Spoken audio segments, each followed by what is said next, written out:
Bonjour à tous, j'espère que vous allez bien. On se retrouve pour le brief du lundi 11 juillet 2022. Donc aujourd'hui, on parlera du Bitcoin exclusivement puisque la charte est très similaire à Ethereum et je ferai pas forcément de points macro puisqu'on en a fait un vendredi. Le marché est clôturé le week-end. On n'a pas de cotation, du coup, c'est pas hyper intéressant. Mais je rappelle en début de brief, 13 juillet, date hyper importante. Donc mercredi, on a les chiffres du CPI. On en saura un petit peu plus sur l'inflation aux US qui sera probablement l'élément qui donnera une direction au marché. Est-ce qu'on pourra avoir un rallye d'été ou de plusieurs semaines ou non? Donc vraiment, je vous invite vraiment à vous focus sur les datas de mercredi. Alors du coup, et je m'excuse aussi pour ma voix qui est encore, enfin mon état qui s'est pas encore, enfin qui s'améliore mais qui est pas, je suis pas encore vraiment rétabli. Donc voilà, si jamais je parle un peu du nez, etc., je m'en excuse. Le principal, c'est que je puisse quand même être présent pour faire le brief. Et d'ailleurs, pour la vidéo de newsletter, j'attends que mon état puisse se rétablir un petit peu mieux. Donc désolé pour le retard, mais bon, je pense que c'est pas hyper intéressant d'avoir une vidéo où la qualité va pas être au top. Surtout que bon, voilà, les marchés bougent pas énormément. Donc je me permets de retarder de quelques jours. Du coup, n'hésitez pas à rejoindre pour que vous puissiez être tenu au courant. C'est complètement gratuit, lien en description. Alors du coup, le Bitcoin. On a eu une tentative de breakout. C'est-à-dire qu'on a essayé de sortir de ce range, mais vous voyez, on n'a pas réussi. Donc c'est pas un fake out. Je vois beaucoup utiliser le terme fake out. Je le vois sur Twitter surtout. Mais c'est pas un fake out. Un fake out, c'est quand le marché break out et qu'il réintègre. On peut pas faire un fake out sur une fausse cassure sur un truc qu'on n'a pas cassé. Donc c'est juste une tentative qui n'a pas réussi, une petite mèche. Et en fait, ce qu'on apprend ici, c'est qu'il y avait des vendeurs. Donc ça, on en a parlé. Les stops ont été capturés et derrière, il y a une pattern de retournement. C'est pas ce qu'on est censé voir. Quand on veut break out, on est censé voir une action de prix bullish. Et là, c'est pas le cas. Du coup, premier retest, premier arrêt. Si ça tient, on pourra aller faire un nouveau sommet, c'est ce qu'on attend du Bitcoin, hein. S'il est vraiment bullish, qu'il aille vraiment s'affranchir des 22 400, maintenant qu'on aille au-dessus de la mèche précédente, pour l'instant c'est pas le cas, et vu que c'est un range et qu'on n'a pas réussi à casser le haut du range, bah il y a de grandes chances qu'on puisse revenir dans le bas du range. Et du coup, qu'on puisse revenir tester les corps de chandelle précédents, environ 18 900 et 19 200, et donc pour des entrées stop, type DCA, ceux qui font du DCA, vous avez une bonne entrée vers ces niveaux. Si on veut optimiser un peu plus, vu qu'on est beaucoup dirigé par le marché perp, faut se dire qu'il y a beaucoup de stops sous ces niveaux ici, donc techniquement, voilà, ce qui est vraiment dans le bas du range, hein, vers les mèches précédentes, vers les 18 000, 17 500, 17 600, vraiment sur le bas du range. Le très bas de range, ce serait vraiment intéressant pour ceux qui veulent faire du DCA. Après, on n'a aucune info comme quoi on a un bottom définitif ici, hein. Donc, si vous avez programmé un DCA, soyez pas all-in sur votre DCA en 3 semaines. Si vous voulez l'élargir, moi je pense qu'il faut l'élargir déjà le temps que la macroéconomie soit meilleure. Donc vous avez une bonne période, au moins jusqu'à la fin d'année 2022, voire mi-2023 pour faire un bon DCA. Et c'est pas grave, hein, d'ici là, si on a un rallye d'été, exemple, sait-on jamais si le marché fait un truc comme ça, le marché remonte, ne soyez pas en mode FOMO là-dessus. Il y aura de grandes chances que d'ici 2023, on puisse reproposer des prix type retracement. Et là, ce serait intéressant de recommencer le DCA par exemple. Vous ne retrouvez pas à faire du DCA en mode FOMO et à rehausser votre prix moyen d'achat. L'idéal, c'est soit de le stabiliser, soit de le diminuer, ce prix moyen d'achat. Bon, ça, c'est pour ceux qui font du dollar cost average. Après, chacun sa stratégie. Mais voilà, ça, c'est des petites recommandations que je me permets de vous faire. Du coup, en daily, pas de breakout, donc on reste dans le range. On est venu taper le haut du range, on n'a pas réussi à le breakout, donc simplement un range, c'est un ping-pong entre le haut et le bas. Donc si on n'arrive pas à casser le haut, on peut revenir tester le bas, ni plus ni moins, en daily. Tant que je n'aurai pas de pattern de retournement haussière, parce que là on est sous l'effet d'une pattern de retournement baissière, je me dis qu'on peut revenir dans le bas du range. Et ce qui est intéressant, c'est plutôt sur le court terme. Alors ici en fait on est venu taper tous les stops vendeurs. Les prochains stops vendeurs, ils n'étaient pas avant ces niveaux. Hop. Et du coup, ben, quand on voyait des signes de faiblesse avant des prochains stop vendeurs, bah, c'est qu'on peut s'attaquer aux stop acheteurs. Et du coup, ces stop acheteurs, ils sont où? Bah, on en est très proche et ils sont très nombreux. On a beaucoup de stop acheteurs, donc ça commence ici, puis on en a ici, puis on en a ici, puis on en a ici, et on en a ici, et après on en a aussi également un paquet là-bas. Je vais tous les tracer pour que vous puissiez un peu comprendre comment fonctionne le marché, et ça va être à la base de l'analyse d'aujourd'hui puisque ce marché est très dirigé par la liquidité de celui-ci et où sont les stops et les liquidations, etc. Donc là, vous voyez qu'on est vraiment pas très loin de beaucoup de zones de stop acheteurs. Donc si le marché se reprend pas, ici à l'heure où je vous parle, hein, genre structure de retournement, on retourne vers la résistance, il y aura de grandes chances de venir nettoyer ces zones parce qu'il y a vraiment trop de stop acheteurs et il y a beaucoup d'acheteurs qui sont coincés maintenant. Pourquoi? Ça, c'est l'order flow qui nous l'apprend. Alors, on a eu une hausse d'open interest très importante du 6 juillet environ jusqu'au 8 juillet. Il y a eu beaucoup de gens qui sont positionnés et en short et en long, mais encore une fois, rappelez-vous, quand l'open interest il monte, c'est qu'on a et des acheteurs et des vendeurs. Et actuellement, ces acheteurs sont positionnés où et ces vendeurs, majoritairement, depuis que l'open interest augmente, c'est depuis quand? Allez, vraiment agressivement depuis le 6 juillet au soir. Donc le 6 juillet au soir, sur le prix, ça donne quoi? Ça donne à partir d'ici. Voilà, à partir d'ici. Donc, beaucoup de leviers qui ont été déclenchés de 20 300 $ jusqu'au top à 22 500. Bon. Et du coup, tant qu'on évoluait, qu'on avait une direction croissante, on avait en gros un prix qui était bullish, bah, les vendeurs étaient sous pression et bah, on faisait en gros souffrir les vendeurs. Mais maintenant, ce qui se passe, c'est que on revient dans la box violette et on est proche de tous les stops acheteurs. Ce qui fait que là, actuellement, qui est sous pression? Bah, c'est les acheteurs.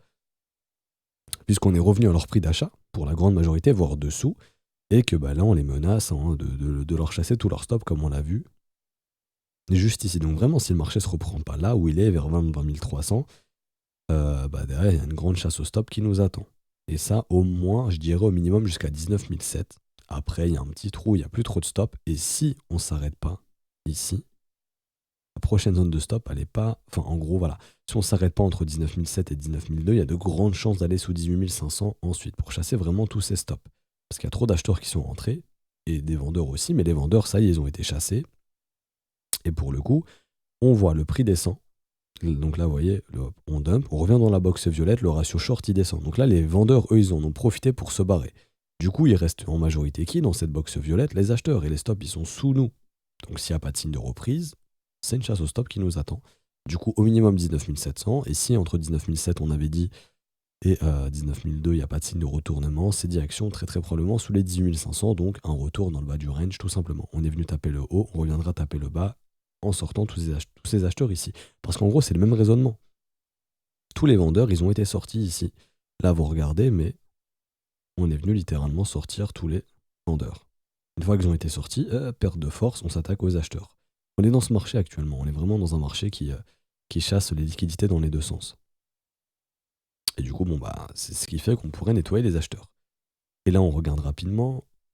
On a actuellement un ratio long qui monte. Ça ne veut pas dire forcément que les gens ouvrent beaucoup de longues, mais en tout cas, vu que l'open interest il chute, bah en fait, c'est les vendeurs qui clôturent leur position. Et comme je vous ai dit, bon, il y a un paquet de stops qui sont vendeurs. Maintenant, ça ne veut pas dire qu'on va y aller comme ça en ligne droite. On peut avoir un rebond, peu importe, sortir quelques petits vendeurs, mais s'il n'y a pas de cassure de cette zone, bah, techniquement, c'est les acheteurs qui seront menacés.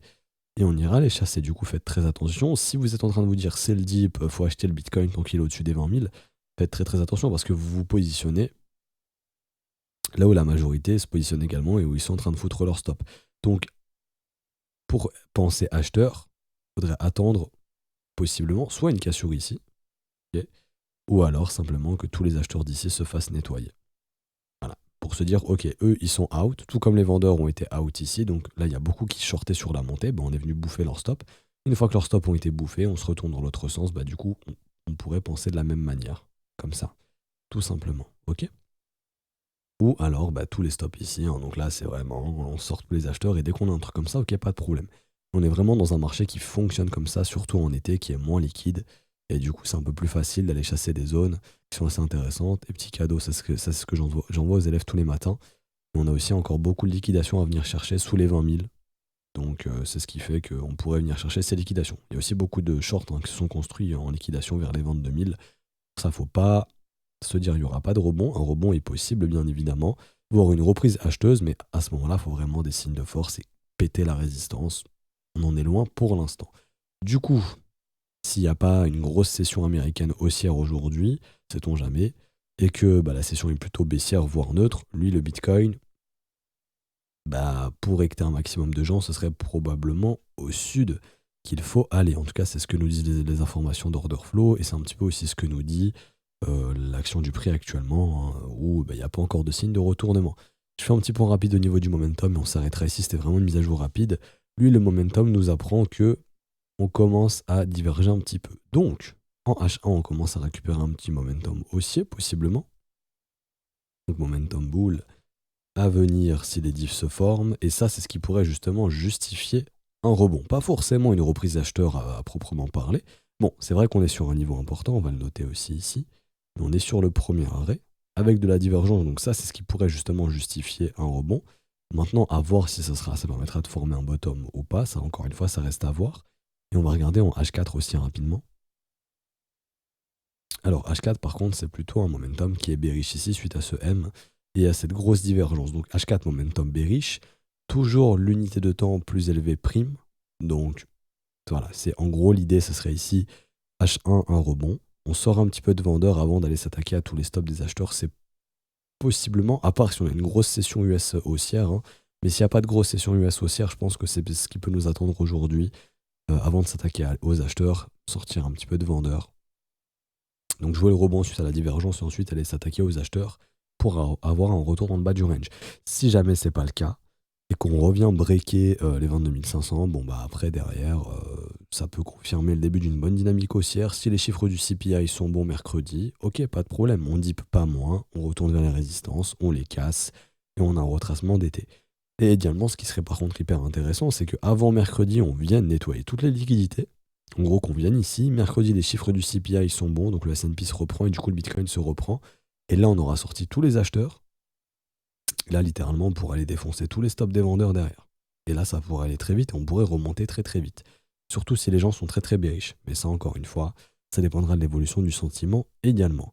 Du coup, on s'arrête ici pour aujourd'hui. J'espère que ça vous aura plu. Je sais que c'était un brief court, mais bon, c'était vraiment pour vous tenir au courant, vous faire une petite mise à jour sur le Bitcoin. J'espère que ça vous aura plu. Si c'est le cas, vraiment, n'hésitez pas à laisser un petit pouce bleu, vous abonner si ce n'est pas déjà fait. Ça récompense le travail qui est fourni. Également, à nous rejoindre sur Discord, c'est totalement gratuit. Je vous mets le lien en description et en commentaire. Vous pouvez aussi rejoindre l'école à ce stade du mois. C'est un petit peu mieux de le faire via les modalités crypto. Donc, tout est expliqué sur le Discord également. Salon bienvenue. Si vous avez une quelconque question, n'hésitez pas à la poser sur le Discord ou un des professeurs connectés. On pourra vous répondre. Et si vous avez procédé au paiement, comme d'hab, vous pouvez envoyer le TXID à tous les profs. Le premier qui le voit le valide et vous avez votre rôle élève directement. On se retrouve donc du coup très très probablement demain pour une prochaine update du marché. On pourra parler un petit peu plus d'Ether, de macro et d'une autre altcoin, j'ai déjà sélectionné. Du coup, à demain très très probablement ou mercredi si jamais le marché n'a pas trop bougé. Bonne journée à tous, bon début de semaine à tous, bon courage, ciao ciao.